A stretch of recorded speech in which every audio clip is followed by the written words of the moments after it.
So, there's been a bit of a development.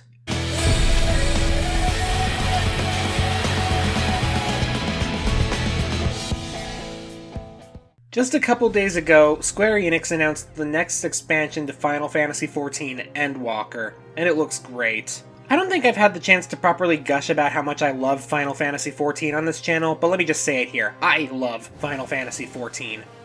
The story of how it was once a train wreck of a game before it got saved by Yoshida-san and his team is legendary. I could go on and on about how much I love this game's story and characters and gameplay, and with every expansion it releases it just seems to get better. But here's the thing about 14. When it was relaunched in 2013, it was decided that instead of grinding mobs in the overworld, most leveling in the game would be done by doing content. You know, things like doing quests and, more importantly, dungeons. If you're leveling in this game, then chances are you're spending a lot of time in dungeons. So I've decided to go through the game and talk about the dungeons that I think do the best job at keeping the player engaged while letting them grind experience. So with all that out of the way, let's talk about the top 20 best dungeons in Final Fantasy XIV. Our first dungeon is Temple of the Fist, one of the first endgame dungeons of Stormblood. It's an ancient mystical training ground for monks located just above Ralger's Reach. I think its location is its first major point in favor. It's really cool to look down off of the cliff halfway through and realize that you're hundreds of feet in the air above your base of operations for the expansion. It's got a pretty cool layout too, since you have to deal with these mossy walls that you have to break through, as well as these piston traps you have to dodge while fighting enemies.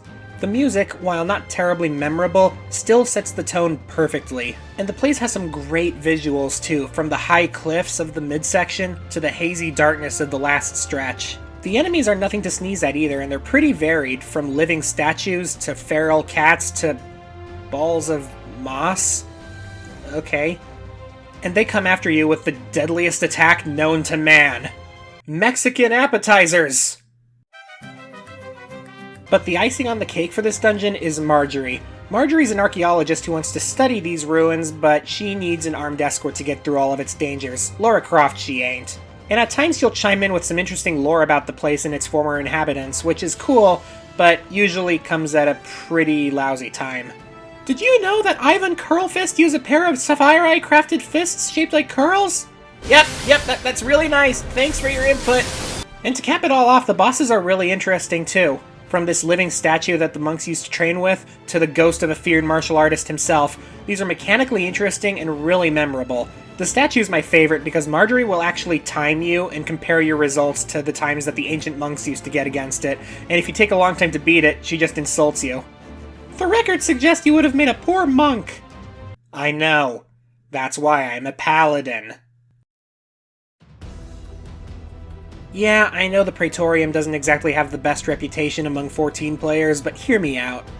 Coming in at the tail end of the Realm Reborn storyline of the base game, the Praetorium is the weapons research facility that the Empire is using to create the Ultima weapon, and it's here the Warrior of Light faces off with the top brass of the 14th Legion. Everything about this dungeon has this really cinematic feel, kicking in the second that the music starts. It's got a really cool winding layout that's made to seem even bigger than it actually is by the elevator mechanic that it employs. And towards the end, you get a really satisfying section where you get to hijack a set of Magitech armor and blow the crap out of everything you see. And throughout it, you face a series of bosses that must have been really impressive back in the day, but now that everyone's level 80 and has really high-end gear, they're basically pushovers now.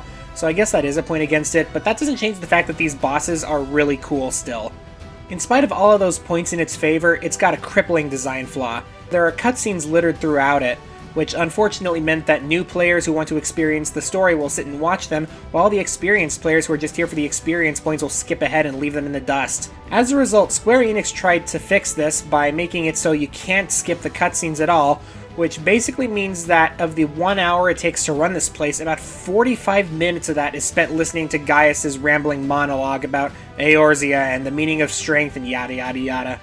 In this pandemic we're currently in, it's important to always wash your hands of any contamination you might have touched. Cid's father did not wash his hands of it, and he died.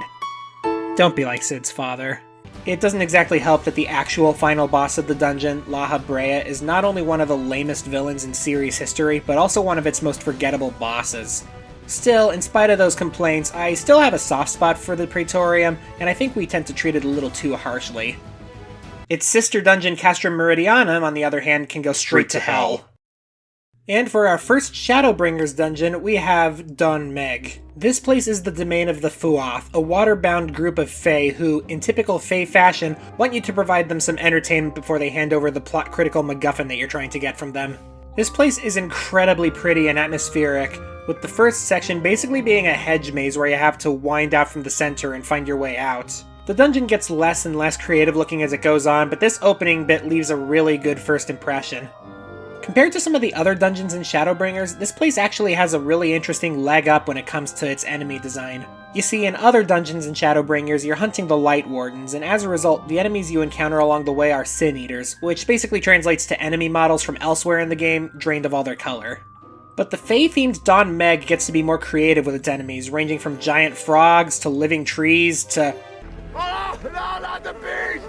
Not the beast! And the end boss of the dungeon is one of the best dungeon bosses in the entire game, having a really creative design which sadly gets traded away for another copy-paste of another boss halfway through, but he transforms back and it's really creative and full of personality. It has this bottomless pit mechanic that's really unique, and the battle ends with a really funny joke that sadly a lot of players will actually miss because they'll kill him before he gets to it. Now, the dungeon isn't perfect, the music kinda puts me to sleep, and every stretch of the road feels like it's one group of enemies too long, but in spite of that, I still feel like Don Meg is pretty solid. The Swallow's Compass is the mausoleum of an ancient Doman hero who helped unite Doma back in the day. However, long since abandoned in the Imperial invasion, it's up to you to infiltrate the place and retrieve the mystical artifact that lies within. The Swallow's Compass is interesting because it's one of those dungeons that switches themes every 5 minutes. When it starts out, it's an ancient temple. Wait, no, it's underwater themed and you have to deal with water stuff. Wait, no, it's not that either, it's high in the mountains. All three of these sections are really visually interesting and really pretty, the second one especially. It doesn't hurt either that the entire place is one giant Journey to the West reference, with the final stretch having you fly around on clouds and facing off against legally distinct Sun Wukong. While I do think that the lack of an overarching theme does kind of hurt it, and the first stretch of the dungeon isn't particularly interesting, the end boss more than makes up for those problems. Swallow's Compass is a pretty good dungeon, and I look forward to playing it more times in the future. And here we have our first Sharlayan dungeon, the Anti-Tower. Right out of the gate, this place has such a unique design, being an upside-down tower within the depths of the earth. It gets even cooler once you actually go inside the place and realize that you're walking on the ceiling, with the hanging chandeliers suspended in mid-air. Final Fantasy XIV doesn't get to delve into high fantasy too often, but when it does, you get some really memorable places. The dungeon's theme music, Down the Up Staircase, ranks as one of my favorite tracks in the game. It's hauntingly beautiful and really sells you on this whole lost in the past vibe. I will say that I don't find the middle stretch of the dungeon that interesting, since it basically just has you in a nondescript dimension of vagueness before you enter the tower itself, but that's soon forgotten with the bosses, the first two of which are really fun references, and the last one is a cool and creepy reference to Calcabrina from Final Fantasy IV. The fact that the enemies in the last stretch are wind-up dolls dressed as Jobs from Final Fantasy Past is just the icing on the cake. It might be a little on the short side, but I don't really mind. Its creative bosses, creative concept, and the overall high fantasy aesthetic that comes with all of the Sharlayan dungeons make this dungeon worthy of inclusion on the list. The Burn has a truly apocalyptic, desolate feel to it. It's a vast desert that's been drained of all of its ether, leaving it completely white and lifeless. Set to a hauntingly beautiful rendition of the Praetorium's music, this dungeon takes you through the desolate wastes of the Burn before dropping you into an Allagan tech facility that's been long since abandoned. The Allagan dungeons are the complete opposite of the high fantasy Sharlayan dungeons. These have an old, broken down cyberpunk aesthetic that's really visually distinct. The first two bosses are nothing special, but the end boss of the dungeon, the Mist Dragon, is not only a great reference to Final Fantasy IV, but also shockingly difficult compared to most other dungeon bosses. Like, seriously, it's harder than some of the raid bosses in this game. The dungeon's biggest flaw is its length, or rather, the fact that it feels a lot longer than it actually is. The empty wasteland aesthetic is really memorable, but it also has the side effect of making the dungeon feel like it drags on and on. Still, the music is incredible, the end boss is really tough, and the overall concept is just unforgettable and a perfect concept for a dungeon. As far as dungeon settings go, the bottom of the ocean is pretty hard to top. Set to the backdrop of a Far East Sleeping Beauty story, Shisui of the Violet Tide sees you storming an underwater palace that's been infested with demons, with the goal of rescuing its princess, who's been possessed by one of them. Most of the dungeon takes place in the exterior grounds of the palace, having you deal with sea life-themed void scent, while the middle section takes place indoors and has you fighting against the palace guards, who are also under mind control. But unlike the princess, these ones get mindlessly slaughtered. Sorry, girls. And I'm sorry, I just have to keep coming back to how pretty this dungeon is. Like I said before, there aren't a whole lot more interesting settings for a dungeon than the bottom of the ocean. And the music, while slow-paced, brings together that atmosphere perfectly. And while this isn't something that I normally make a point to comment on, this dungeon is really famous within the game for its gear. The Shisui armor set is one of the most popular gear sets in the entire game, although, for the life of me, I could not tell you why. All in all, in terms of the level 60 to level 70 leveling dungeons, Shisui of the Violet Tides is one of the most popular, and for good reason. Not bad for a dungeon that isn't even part of the main story. St. Mokian's Arboretum is technically another Charlayan dungeon, but it lacks most of the trappings that make up a traditional Charlayan dungeon. But I'd say that it more than makes up for it in the atmosphere department. The Arboretum was once the greatest collection of flora and fauna in the world, but after the Empire stormed into Charlayan, it had to be completely abandoned. Now it's infested with killer plants and bees. Lots of bees. Once again, this dungeon's main appeal is just in how pretty it is. Even in its overgrown state, the plants in this level are really cool to look at. And they even play into the dungeon's actual layout in a pretty interesting way. Not to mention there's that middle section that takes place inside of a giant beehive, which is always a great setting for a video game level if you ask me. The bosses are pretty pedestrian and the music puts me to sleep, but in spite of that, the Arboretum is a fan favorite dungeon, and for good reason. Now if only its hard mode version wasn't a frickin' sewer level. The lost civilization of Amdapor, which attempted to harness the power of the Void Scent and wound up destroyed for its trouble, is the setting for a few dungeons in Final Fantasy XIV, this being the best one in my opinion. The place feels simultaneously frozen in time and completely decayed. It really gives off the sense of a magical Chernobyl, a feeling which is only heightened by the background music which fits this dungeon perfectly. The bosses in this dungeon are really mechanically unique, especially for 2.0, although maybe a little too mechanically unique. The final boss of the dungeon, Diabolos, is simultaneously way too easy and can be killed instantly, and has a mechanic that's ridiculously obscure. And it is admittedly kinda gross how the entire place is overrun with fungus. Doesn't exactly help that this is one of the longer dungeons in the game, or at the very least one that feels really long. But for a dungeon as cool, disturbing, and atmospheric as this, I don't mind the extra length. The lost city of Amdapor may not be perfect, but it has this sense of mystery to it that keeps me coming back over and over again. As the final dungeon of Shadowbringer's main story, Amarot pulls out all of the stops. While the dungeon is technically set in the ruins of a city long since destroyed, our favorite Jack Sparrow impersonator Emmett Self constructed an illusion of the city's last days as you travel through it. As you travel through the burning city, dodging meteors and slaying abominations from beyond space and time, you hear the tragic tale of how this sad fate came to be, backed by an absolutely epic song. The bosses are kind of a mixed bag for me. The first boss just consists of a bunch of really hard to dodge AoEs, the second boss fight is just a bunch of ads, and the third boss is actually really cool. The already visually stunning dungeon just gets prettier the further you get into it. You start on the ground level of the city, travel along some of the higher bridges, and eventually find yourself in space as the world comes to an end. Really, the thing that ties this all together for me is the combination of the epic soundtrack and the story that you hear, which is legitimately pretty engaging and raises a whole lot of questions about the lore. Doesn't hurt that it's tough as nails, as the final dungeon of a story should be. Shadowbringers is already one of the best stories Final Fantasy has ever told, and Amarot is a perfect finale for it.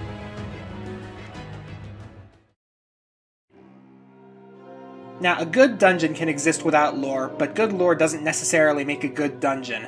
However, this is the one exception to that. Tamtara Deepcroft Hard Mode is only on this list because of the interesting lore. This dungeon focuses on the story of Edda Pureheart, a minor character from Realm Reborn. She's a conjurer turned necromancer who was driven mad in the wake of her fiancé's death, so she's gathered together all of her old traveling companions for a demented wedding between her and her undead fiancé. This dungeon is absolutely dripping with atmosphere. Even if I do think that this dungeon is a little too red for my liking, it's still a really aesthetically cool location, and I love how you can see the boss arena from the very beginning looking down. It's such a cool touch. The bosses are really creative too, utilizing spawning enemies to great effect. Especially the ones where you have to stop them from reaching the center, like in the final boss. As a hard mode dungeon, it does borrow the layout from one of the earlier dungeons in the game, the original Tamtara Deepcroft, but it does some really interesting things with the layout. The music is kinda sleepy though.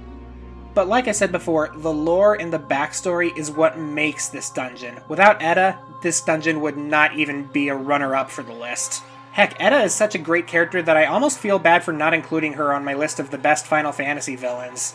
Top it all off with an absolutely bone-chilling finale that leaves breadcrumbs for things to come, and you've got one of the standout dungeons from Realm Reborn.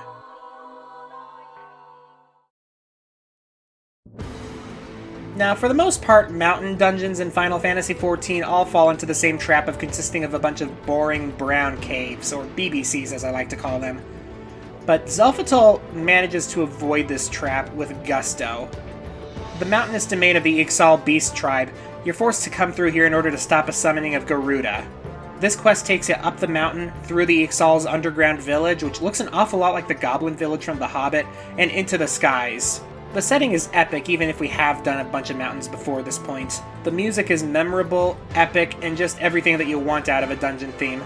There's a ton of creativity from the bosses, like this one where you have to stand in just the right spot to avoid getting blown onto the spikes, or this one that you have to hit with its own attacks in order to bring it back down to the ground. There is this one bit later on that absolutely kills the pacing of the dungeon, where if you don't kill this hot air balloon in time, you have to wait for it to circle all the way back around. But who cares about that when you get to zipline from one platform to another with the most natural and well-crafted animations I've ever seen in a game? Yep, that looks natural. We've heard whisperings about Xelphatol and the lore beforehand, and even if I would have liked to have explored it in more detail as a full zone, I still really love this dungeon.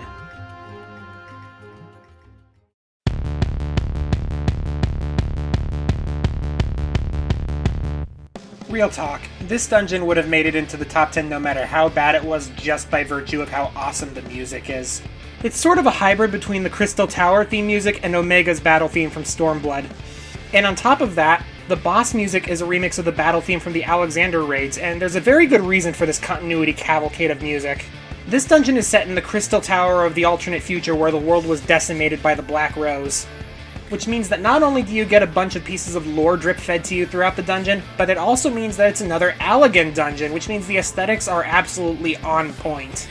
The bosses are all great too, with the first boss having a really interesting and challenging positioning mechanic, and the last boss being a sort of remix of all of Alexander's abilities. And the regular enemies have loads of personality too. Poor Sid, he'll never live down his failure at making coffee. If I do have any problems with this dungeon, it's that the second boss is just a pretty standard series of AoEs, and the last stretch is literally just a straight line. But despite all this, the unique setting and the awesome music make for one heck of a memorable dungeon. It's a love letter to Final Fantasy XIV's history, a culmination of so many different stories, and just an all-around good time.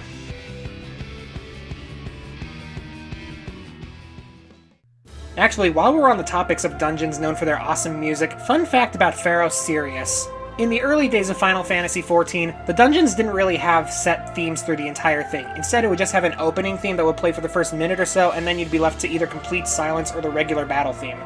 However, the theme music for this lighthouse-themed dungeon was so beloved that they actually went back, reorchestrated a full-length version of the song, and then re-added it back into the dungeon. That's how you know that you've got a winner on your hands.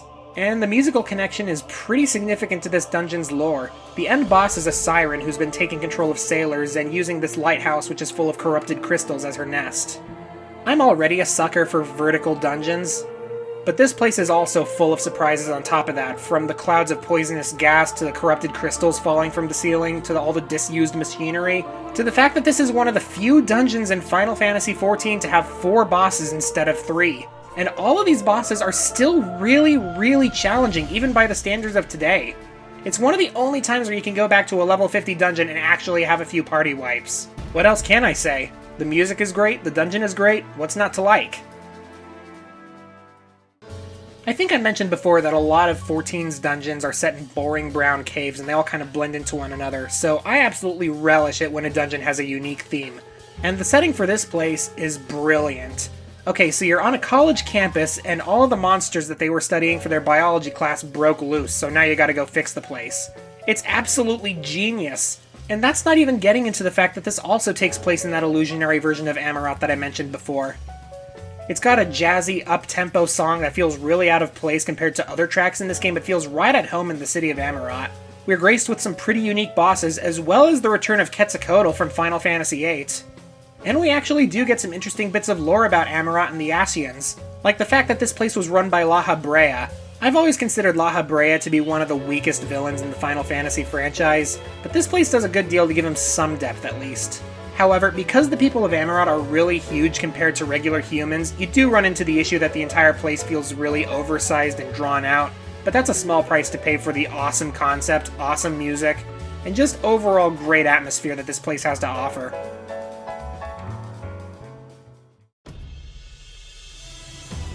The final dungeon of Heavensward's main story, and it's a doozy.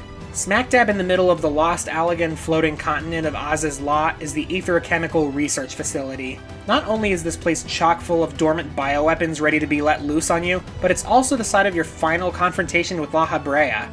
It's another Allagan dungeon, which automatically means it's got a cool aesthetic and awesome lore attached to it. The music is an epic arrangement to the main theme of Heavensward, and it feels suitably epic for the climax of this story arc.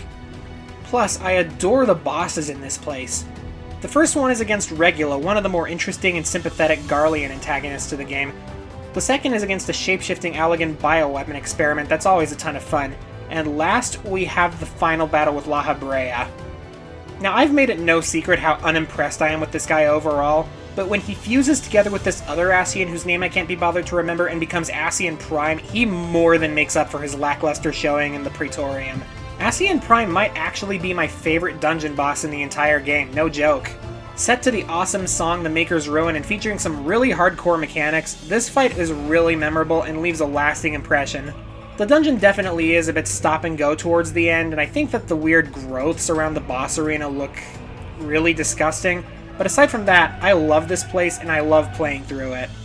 Also, the fact that it gives more tomestones of poetics than any other dungeon in the game doesn't hurt either.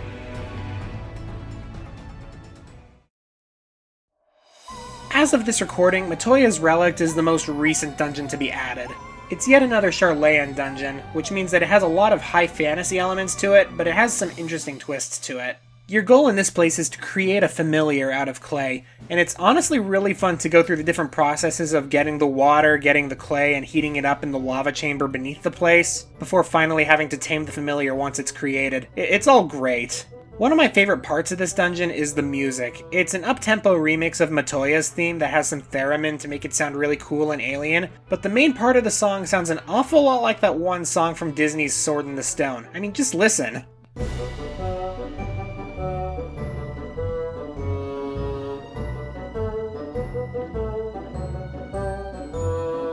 Another thing about this dungeon that I absolutely love are the bosses. They have such unique designs and unique mechanics, and the fights are all just fantastic. From an aesthetics point of view, I actually don't really care for this dungeon a whole lot. It just feels a little too musty and bland and muted for my taste. Until you get to the last stretch with the magma chamber. This place looks gorgeous. All in all, a fantastic dungeon with a fantastic theme, a fantastic little mini-story it tells with creating the familiar, and some excellent bosses. Sorkai is another dungeon that ranks high on visual appeal, an abandoned dragon's roost high above the clouds maintained by the Moogles. This is the place where Hraesvelgr tests you to see if you're ready to confront the dragon Nidhogg. I don't really have much to say about this place in detail. It's absolutely gorgeous for one, you can already tell that just by looking at it, and it gets even better the higher up you get. The music isn't the most memorable in the game, but it's also suitably beautiful and epic. You have some interesting mechanics, including these fan-looking things. But its biggest asset is its bosses, especially the first and third. The first boss is against an entourage of Moogles who, at this point, the player is probably really wanting to get a piece of, but the last boss against Hraesvelgr is one of the most unique boss fights in the entire game. As Hraesvelgr attacks you, you have to jump from platform to platform to avoid having the ground beneath your feet blown away, as well as dodging his other attacks. It's a great boss fight to cap off a great dungeon. I don't have much else to say about it. It's a beautiful dungeon that's paced really well and really fun to complete.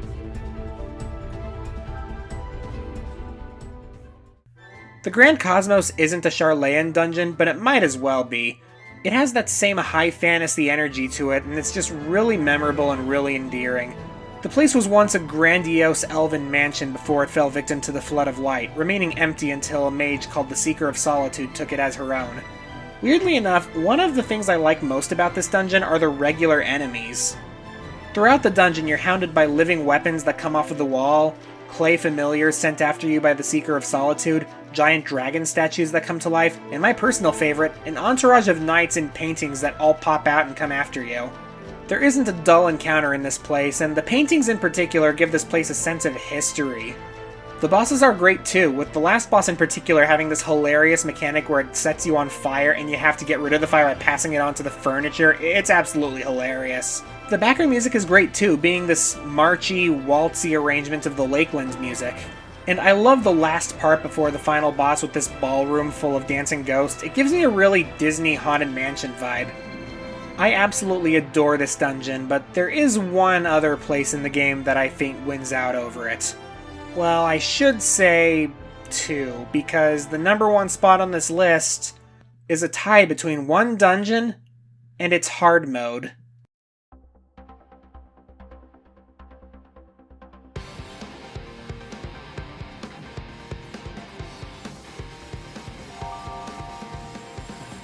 The Fractal Continuum has everything that I look for in a dungeon.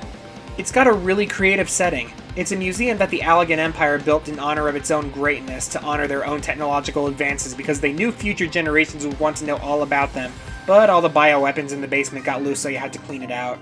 So in addition to being yet another really cool Allegan Empire themed dungeon, but it's also a really unique one even among those. It's generally really well paced and it's got a rockin' soundtrack, and while the bosses aren't the best, I do love some of the creativity on display, like the one where you have to actually release some of the other monsters to distract it so that it doesn't unleash its ultimate attack. And then you have the hard mode, which feels like the Fractal Continuum fully realized. I especially love this last bit where you have monsters in containment that can break through the glass and attack you, but only some of the windows break, not all of them. Someone running this dungeon for the first time won't know which ones will actually break free and which ones are just there for decoration. It's really cool psychological warfare on the game's part. All in all, it's got a great theme, a great layout, a great concept. What's not to love? It's this combination of elements that makes me consider the Fractal Continuum the best dungeon in Final Fantasy XIV.